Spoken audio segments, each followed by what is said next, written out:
Bueno, incorporémonos de nuevo, por favor.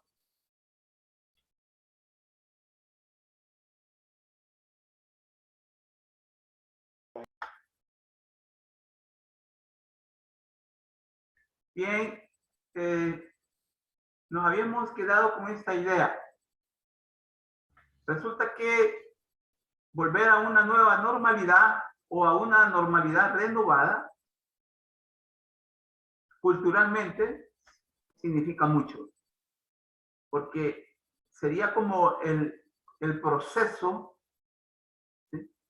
El proceso complicado, complejo, largo, de adoptar ya nuevas formas de relacionarnos entre nosotros y también de relacionarnos nosotros y con la naturaleza. Esas son como las dos grandes relaciones básicas y fundamentales para la vida, porque la vida está amenazada. Y hay un detalle, que el ser humano se ha perfilado y se está configurando como la verdadera amenaza para la vida. Y esto no es algo que nos estemos inventando nosotros en esta tarde, sino que hay planteamientos, hay informes, hay manifiestos que hablan que el ser humano se está autodestruyendo, ha entrado en un proceso de autodestrucción, lo que muchos llaman entropía, y que si no hacemos un alto en el camino, los primeros que vamos a dejar de vivir vamos a ser nosotros. Y como lo dice un filósofo también francés, si el hombre fue el último en aparecer en la escala de la vida, hoy con todo lo que está aconteciendo puede ser el primero en desaparecer. Y eso es cierto. Entonces, el cambio cultural,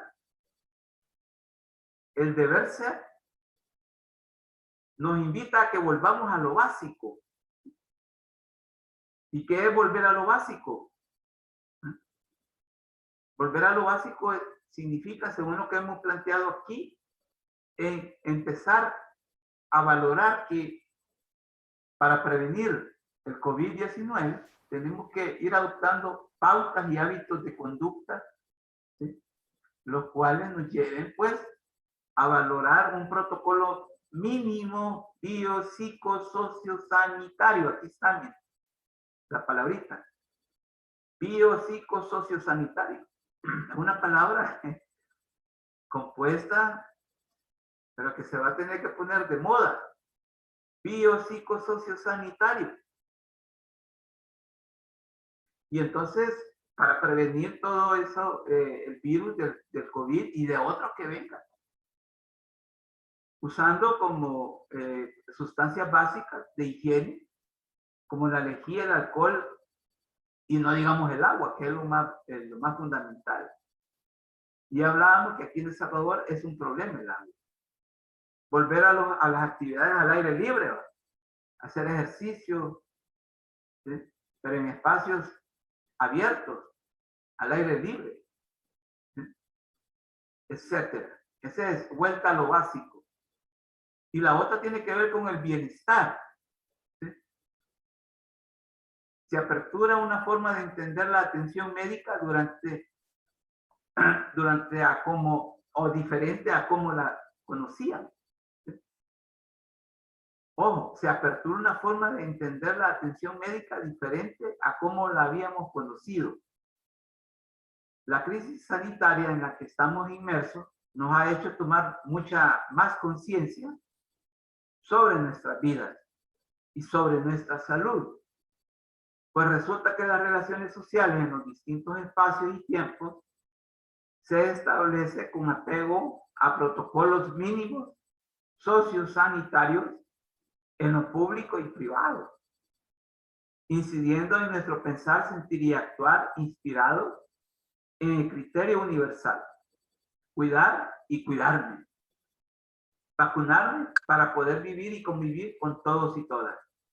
Siempre y cuando tomemos en cuenta los protocolos aceptados social e individualmente. Aquí nos referimos precisamente a esa dinámica. Cuidar y cuidarme. En la medida que yo me cuido, ¿sí? Cuido a los demás. Ese es como el binomio. Cuidar y cuidarme. ¿Sí?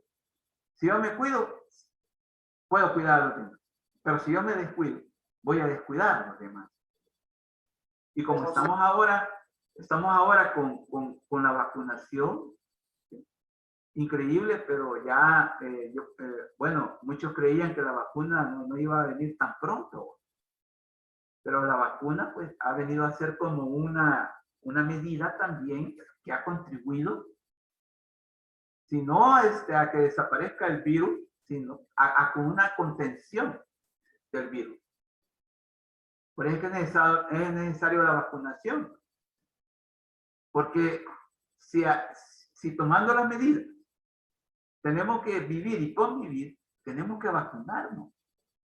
Si no nos vacunamos, pues vamos a estar también exponiéndonos a nosotros mismos y a los que nos rodean. Por eso es que hay que vacunarse. Ya se habla, por ejemplo, para la tercera dosis, a las personas de la tercera edad hay que vacunarse. No esperemos.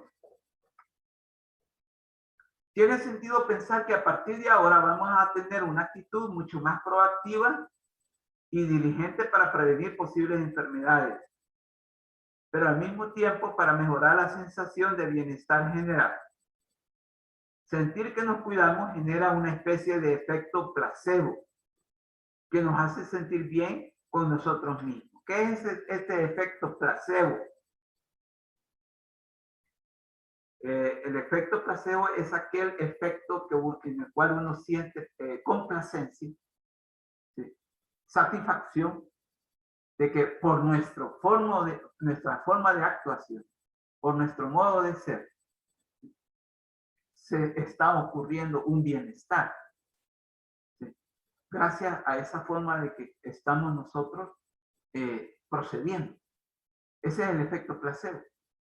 Es una satisfacción en la cual, por nuestro modo de ser responsable, consciente, con apego a los protocolos, vemos como resultado bienestar. Entonces, eso nos da complacencia, nos da satisfacción. Eso nos da, digamos, bueno, mérito ante los demás. Pero nosotros nos sentimos bien. Entonces, ese efecto placebo también es el que vamos a experimentar. ¿Sí? Entonces, cada vez más un estilo de vida que promueva el bienestar mío y del otro será una prioridad. O sea, no podemos andar aspirando a que solo nosotros, ¿sí?, nos procuremos estar bien. Eso no es posible. Quien pretenda eso va a llegar pues a procederes equivocados y erróneos. El peligro de dinámicas culturales de larga data que aún persiste. Ojo con esto también. Tenemos hábitos, ¿sí?, tenemos procederes, ¿eh?, que precisamente nos llevaron a esta situación de crisis sociosanitaria y que no son de ayer, sino que han venido trasladándose de generación en generación y que constituyen verdaderos peligros. El peligro de dinámicas culturales de larga data. O sea, eso, larga data quiere decir de largo tiempo, que aún persisten. Eso debemos de ya romper con eso, con esas dinámicas culturales. Por ejemplo, ustedes saben que en Navidad se revientan cohetes en El Salvador, ¿no? Se revienta pólvora. Pero ya con esta nueva normalidad que nosotros debemos de ir adoptando, precisamente por esta crisis sociosanitaria, esa dinámica cultural, llamémosle así, de quemar pólvora en Navidad, debería de ir desapareciendo, a no ser que debe de desaparecer ya, de tal, no sé, pero es una, digamos, es una tradición, es una costumbre de larga data, de larga data, pero aún persiste, pero es nociva, es absurda y es dañina. La pirotecnia. Y es una dinámica cultural.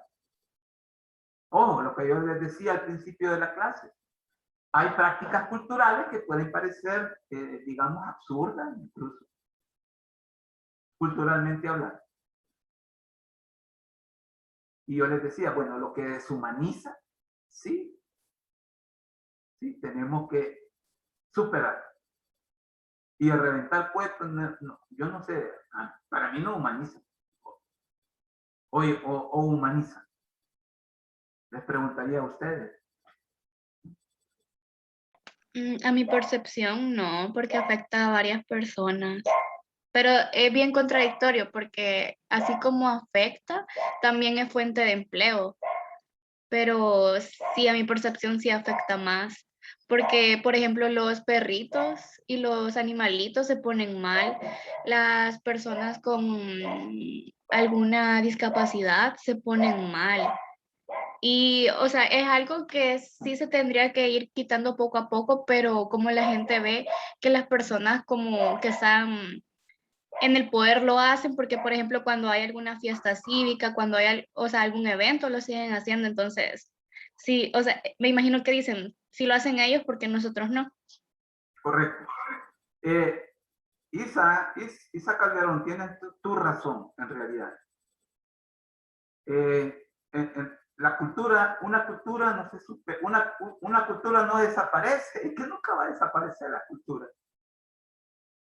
Y entonces, no podemos aspirar que una dinámica cultural como la quema de pólvora, porque así se llama, es una dinámica cultural como la quema de pólvora, que es de larga data, que aún persiste, vaya a desaparecer, que qué sé yo, pues, bueno, ojalá esta Navidad es la última, no podemos decir eso. Algo que dijo Isa muy importante es que lo que sí podemos aspirar es que vaya desapareciendo poco a poco. Ojo, eso sí es posible. Ese proceso sí que es posible, culturalmente hablando y humanamente hablando, dice. Porque no podemos decir, bueno, que sea esta la última Navidad, la que viene. ¿Sí? Y que sea un decreto. ¿Sí? Una ley. Porque en realidad, pues, bueno, en este país cuando algo está mal o funciona mal, dice, no, legislemos. Que es cultural también eso. Entonces sí, en realidad, pues es necesario pues, que vayamos ya viendo cómo rompemos, aunque sea poco a poco, ¿sí? Poco a poco. Es como la ingesta de licor también. La ingesta de licor no solo es digamos, es una dinámica cultural muy arraigada entre la gente, entre los seres humanos, al menos aquí en El Salvador, sino que tiene que ver mucho con el mercado. Y ahí nos topamos con los susodichos intereses económicos dominantes. Dominantes. Y algo que me llamó la atención que dijiste, Lisa, con respecto a la práctica de la quema de pólvora. Tú dijiste algo que me llamó la atención. ¿Qué es eso? Dijiste de que, por ejemplo, si los sectores dominantes lo hacen, entonces la gente dice, entonces, ¿por qué no lo vamos a hacer nosotros? Hay criterios así. ¿Sí? Hay, digamos, comparaciones de esa naturaleza en muchos aspectos de la vida cultural. Si aquellos lo hacen, ¿por qué no lo vamos a hacer nosotros? Aunque sea incorrecto. Porque eso es incorrecto, Isa. no es correcto. Aquellos lo hacen, pero no les afecta nada, pues sí. Están en mejores condiciones que la gente que la gente que lo practica. ¿Sí? Por ejemplo, la gente que vive en condiciones de pobreza. Ojo con eso. Y son personas pues, que ni viven aquí. Imagínense. Eso es terrible. Es como si aquellos robaron cuando gobernaron, hoy que estoy gobernando yo, también voy a gobernar. Si lo hicieron ellos, ¿por qué no lo voy a hacer yo? Ese sería otro criterio, Isa. También, ¿no crees tú? Sí, y lastimosamente la mayoría de la población piensa de esa manera, sino es que casi todos. Y lo toman para cualquier cosa, no solamente para la pólvora. También para la corrupción. ¿Va? Si aquel robó, yo voy a robar también. ¿Por qué no? Así dice.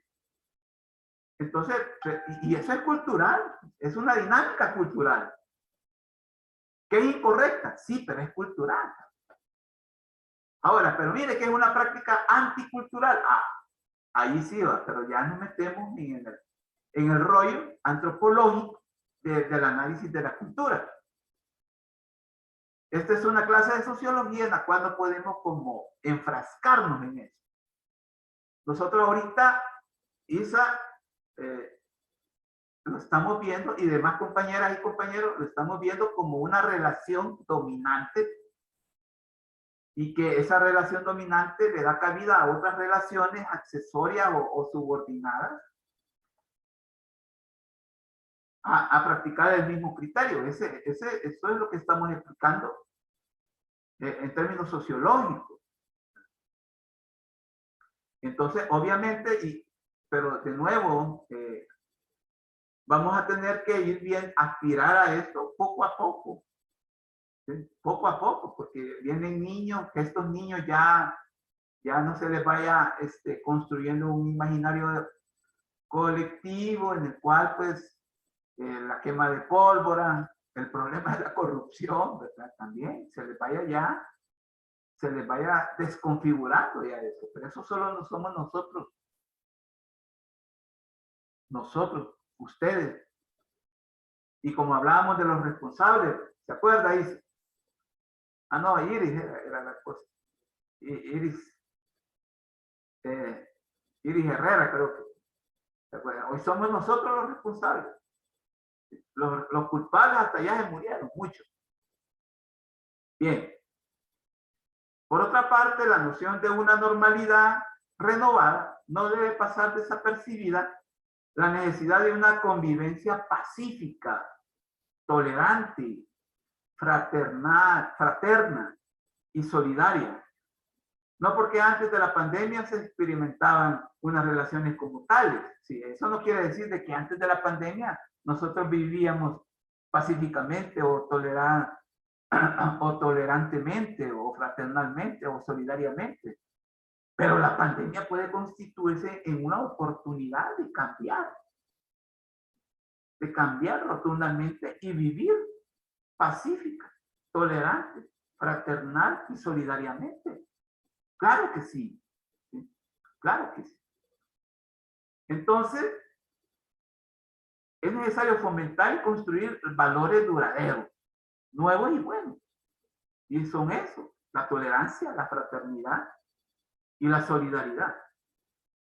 Pues las realidades humanas nuevas le pueden dar lugar a escenarios escrupulosos que expliquen y justifiquen situaciones de elitismo, egoísmo, exclusión, desigualdad, marginación y vulnerabilidad y violación de derechos humanos y abandono y negligencia de deberes institucionales de parte del gobierno Estado. Yo no sé si ustedes ya empezaron a percibir de que estamos viendo realidades humanas nuevas. ¿Sí? Nuevas. Por ejemplo, esto de andar con mascarilla en la calle. Bueno, si somos responsables, si somos ciudadanos responsables, situados, contextualizados, o sea, con una hermenéutica. Ojo, con una hermenéutica. Entonces, estamos en una situación nueva. Cuando llegamos a un lugar público, ¿sí? Tenemos que también someternos a los protocolos sanitarios. El alcohol gel, ¿sí? La toma de temperatura, el uso de la mascarilla. Eso es nuevo. Entonces, pero también, pues, en ciertos lugares, pues si tú no llegas con todas esas disposiciones, te vedan el ingreso. Ahorita yo así como me veo aquí, como estoy en mi casa, yo no puedo llegar al banco, no me dejan entrar. Tengo que llegar con mascarilla. Entonces, eso puede dar lugar. Isa Calderón, sí. ¿Sí? También una realidad, y no sé si a alguien más le pase, que antes cuando se saludaba de beso en la mejilla, ahora yo siento raro. Bueno, ya, o cuando veo que se van a acercar mucho y es una persona con la que no tengo así tanta confianza, es como siento bien raro. Es cierto, Isa. Tú tienes toda la razón. O sea, mira, y no se han dado cuenta. A propósito de lo que tú estás comentando, Isa, incluso, Isa, incluso en la casa hay indicaciones, porque yo las he leído. Hay medidas biosociosanitarias que dicen de que incluso, yo leí esto, en la casa deberíamos de andar con mascarilla. Imagínense, incluso conviviendo aquí en la casa con la familia. Deberíamos de andar. En algunos países han hecho eso y lo siguen haciendo. Más que todo en Europa, donde hubo bastante gente que murió. Entonces, tú también tienes razón cuando dices, por ejemplo, eso de que el darse la mano, ¿sí? El darse la mano, el abrazarse, el darse el beso en la mejilla, etcétera, etcétera. Eso ya como que uno tiene escrúpulos. ¿Qué quiere decir escrúpulos? La duda, ¿sí? Miramiento, ¿sí? Reparo. Ese es un escrúpulo.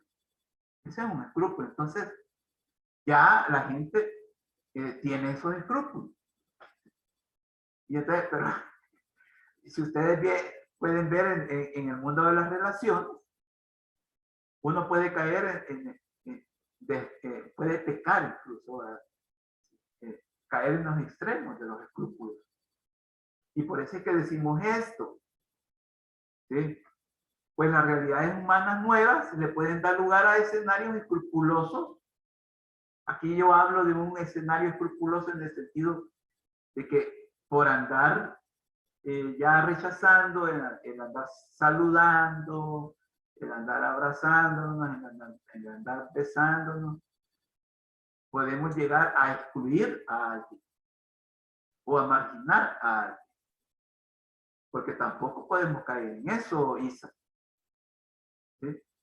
No podemos caer en eso Sí, también. y es bien difícil porque no es que uno le tenga miedo a la otra persona, pero uno no sabe cómo está uno. Porque imagínense, uno es asintomático y no sé, por saludar de esa manera pasa eso. Es bien difícil. Es bien difícil. Es bien difícil en el sentido de que no podemos estar como antes. ¿Sí?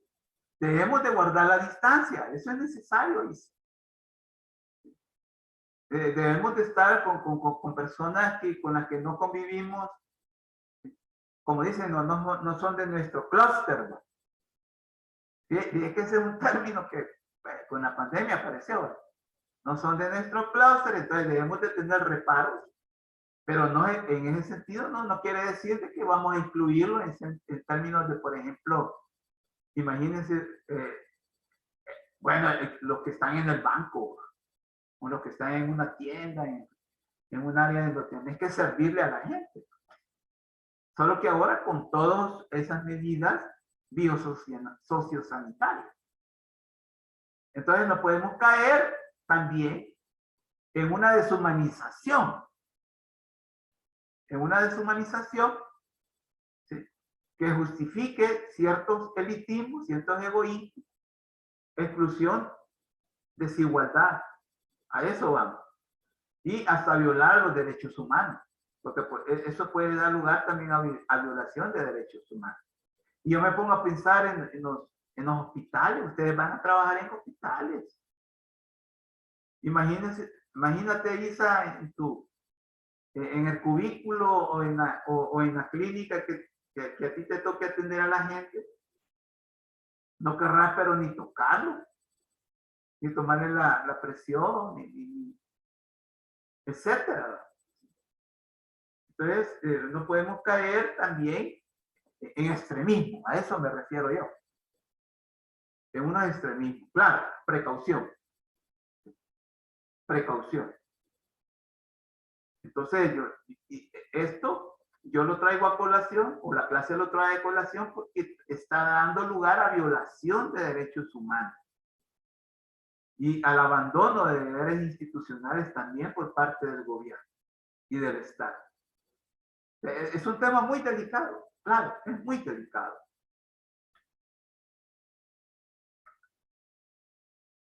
Ante esto es la necesidad, se nos presenta la necesidad de una nueva ciudadanía en tiempos de pandemia. Mire, ya no estamos hablando como impacto de la pandemia, sino que hoy hablamos en tiempos de pandemia, que es muy diferente. Imagínense que la clase se llama impacto en lo cultural, pero la clase quiere terminar con el criterio que vamos a tener una convivencia, pero en tiempos de pandemia, que es muy distinto a hablar del impacto de la pandemia. Cuando hablamos de tiempos de pandemia, que vamos a tener que convivir durante un buen rato, con el COVID-19. Entonces, supuestamente hay una ciudadanía global, ¿va? ¿Sí?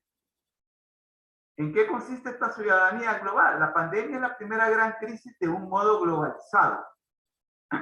Y es deber de todos y de todas responder con responsabilidad para atajarla cuanto antes. Pero la situación de pandemia también es una oportunidad. Bueno, toda crisis. ¿Qué quiere decir crisis? Del griego cambio. Las crisis pueden significar oportunidades de cambio. Pueden ser también situaciones progresivas, pero también regresivas. También.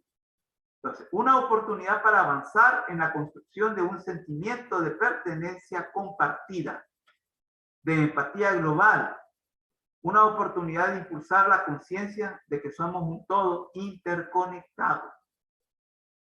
Somos corresponsables y, como bien sabemos, no nos resulta ajeno lo que ocurra a otras personas en otras partes del planeta. No podemos estar indiferentes con las muertes que están habiendo en otros lugares, en otras partes o en otros territorios del globo terráqueo. Esa conexión nos lleva al cuidado de lo propio y lo ajeno. Ojo, resulta que hubo una normalidad en la cual nosotros solo nos limitábamos a cuidar de lo propio, vale decir, antes de la pandemia. Pero hoy no. Debe de importarnos lo propio y lo ajeno. Podemos y debemos cuidarnos y podemos y debemos cuidar a las demás personas. Se trata de poner la vida en el centro para enfrentar nacional y mundialmente al COVID-19 y al cambio climático. Otro mundo es posible, compañeros y compañeras. Una ciudadanía responsable. ¿Qué es esto de ciudadanía responsable? La responsabilidad es una capacidad, una potencia propia de la persona humana, que poco a poco ha de ir desarrollándose mediante el ejercicio cotidiano hasta convertirla en un hábito virtuoso durante toda la vida. O sea, la responsabilidad, y esto es lo que hablábamos la vez pasada, que hoy somos responsables nosotros. No somos culpables, Isa, pero sí somos responsables. Y seguimos hablando de la responsabilidad como aquella capacidad de responder ante un daño, ante una situación. Por eso es que se llama responsabilidad. Entonces la responsabilidad es una capacidad, una potencia propia de la persona humana, que poco a poco ha de ir desarrollándose mediante el ejercicio cotidiano hasta convertirla en un hábito virtuoso durante toda la vida. Pero preguntémonos, ¿qué ocurre con la responsabilidad si no la desarrollamos? Desde los niños, indudablemente nos convertiremos en incapaces. ¿Y qué ocurre si no asumimos nuestra responsabilidad y más bien andamos culpando a los demás de lo que pasa? Podemos caer en esa dinámica de que tratando de responsabilidad a otros de lo que nos pasa a nosotros. Definitivamente nos convertiremos en personas o ciudadanos irresponsables. ¿Qué exigencias plantea la responsabilidad? Bueno, a nuestro juicio, dos criterios fundamentales. Deliberar antes de ejercer la libertad y responder por las consecuencias de los actos libres. Práctica de la libertad, pero responsabilidad con las consecuencias de esa práctica de la libertad. Y aquí nos metemos con la categoría libertad. ¿Qué es la libertad? Resulta que la libertad tiene una definición polisémica. ¿Qué es eso de polisémico? Que tiene varias definiciones, varios significados. ¿Y de cuál libertad estamos hablando nosotros aquí en estos momentos? Estamos hablando de aquella capacidad, la libertad, como aquella capacidad de poder satisfacer necesidades básicas, fundamentales. No aquellas necesidades fantasiosas o propias de la fantasía, sino que aquella capacidad que nos permita satisfacer básicamente, satisfacer fundamentalmente, que no es cualquier libertad. Algunos le llaman libertinaje si vos te pasás de la raya. Ustedes ya han oído ese término. Cuando uno se pasa de la raya, entonces ya no cae en una libertad, sino que en un libertinaje. Pero de lo que sí nosotros debemos de señalar, que esa práctica de la libertad va a provocar consecuencias, para bien o para mal. Va a provocar efectos, para bien o para mal. Y entonces debemos de ser responsables de esos efectos. Ojo, de esas consecuencias. Entonces, a esa libertad nos referimos. Como vemos, la responsabilidad tiene dos dimensiones inseparables, aunque con frecuencia en la vida cotidiana olvidamos. Y en el mejor de los casos, intentamos ser responsables a medias. Muchas veces caemos a medias en la responsabilidad también. Eso no es correcto también, ¿no? Entonces debemos de ser responsables a la hora de ejercer esa libertad de poder satisfacer nuestras necesidades básicas. Trabajo, salud, educación, ¿qué más? Vivienda. ¿Ah? Y también la cultura. O sea, una necesidad básica y fundamental. Entonces, satisfacer eso es práctica de la libertad también. Si tienen algún comentario, háganlo. una ciudadanía digital. Increíble, ¿no? Hoy se habla de una ciudadanía digital. ¿En qué consiste esta ciudadanía digital? El desafío de fomentar una ciudadanía digital efectiva es particularmente crítico, ya que la pandemia de COVID-19 empuja a millones de personas a interactuar virtualmente. Eso es cierto. Hoy en día, esa es una realidad cotidiana, permanente. La organización ciudadana, formada a partir de organizaciones enfocadas en promover las mejores prácticas en ciudadanía digital, define la ciudadanía digital como compuesta de 5 competencias. Una, inclusiva, que supere la brecha digital, como en El Salvador. Si no superamos la brecha digital que existe, en donde solo el 10% tiene acceso a Internet y al uso de dispositivos digitales, el otro 80% no lo tiene. Debemos de ser inclusivos en ese sentido. Hoy por hoy, esa brecha digital no ha sido superada, persiste y se perfila como un verdadero problema. Una ciudadanía digital también implica información. Estar informada de derechos y de deberes. Yo cuando hablo de información también hablo de comunicación. También. Información, comunicación, conocimiento. Otra competencia es que comprometida con la vida. ¿Sí? Comprometida con la vida y no con la muerte. Y ya sabemos cuáles son las prácticas, aquellas que nos comprometen con la vida y cuáles no. Deben de ser equilibradas. ¿Sí? Equilibradas también. ¿Qué es esto de equilibrar? Que combinemos también no solo lo digital, sino que también lo presencial. Sí. Resulta que hoy, sí, la dimensión digital de la vida humana, sí es cierto. No podemos negar. Ojo con, pero está lo presencial también.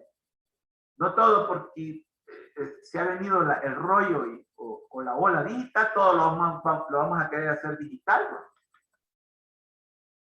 No caigamos en un desequilibrio, caigamos en el equilibrio, en lo digital y lo presencial. Y alerta, lúcido. Estar alerta, estar lúcido. Por ejemplo, cuando llueve, con el clima, cuando hay un desastre, puede haber un terremoto, un huracán, etcétera, etcétera. Y que a partir de la pandemia muchas sociedades han comenzado a expandir esta definición. Bueno, esto ha sido lo que la Cátedra de Sociología en general ha querido plantearles, enseñarles con respecto a este problema cultural, de la cultura y la pandemia. ¿Sí? Bien, quedan 3 minutos, logramos terminar la clase que teníamos incompleta. No sé si hay alguna opinión en lo que nos quedan 2 minutos. Licenciado, entonces el jueves sí habría corto. El jueves habría corto inmediatamente después de la clase que vamos a tener el jueves, que es la correspondiente a esta semana. Entonces el corto va a abarcar esta clase y la que veamos el jueves. Licenciado, una pregunta. ¿Sí? Para el trabajo que hay que entregar el próximo jueves, tenía duda si debemos adjuntar portada en el archivo o nada más escribir los nombres, ya sea... Los nombres de los integrantes del grupo, dice usted. Sí, sí. No, pues sí, eso va en la portada. Ah, vaya, está bien. ¿Sí? Y lo mandan a través de la herramienta virtual Tarea, que ahí está en el aula virtual. No se olviden, por ahí hay que enviarlo. No me lo vayan a enviar al correo ni al WhatsApp, por favor. Sino que vía esa herramienta. Bueno, entonces nos vemos el jueves 30. Gracias, Liz. Gracias. Feliz Bueno. tarde.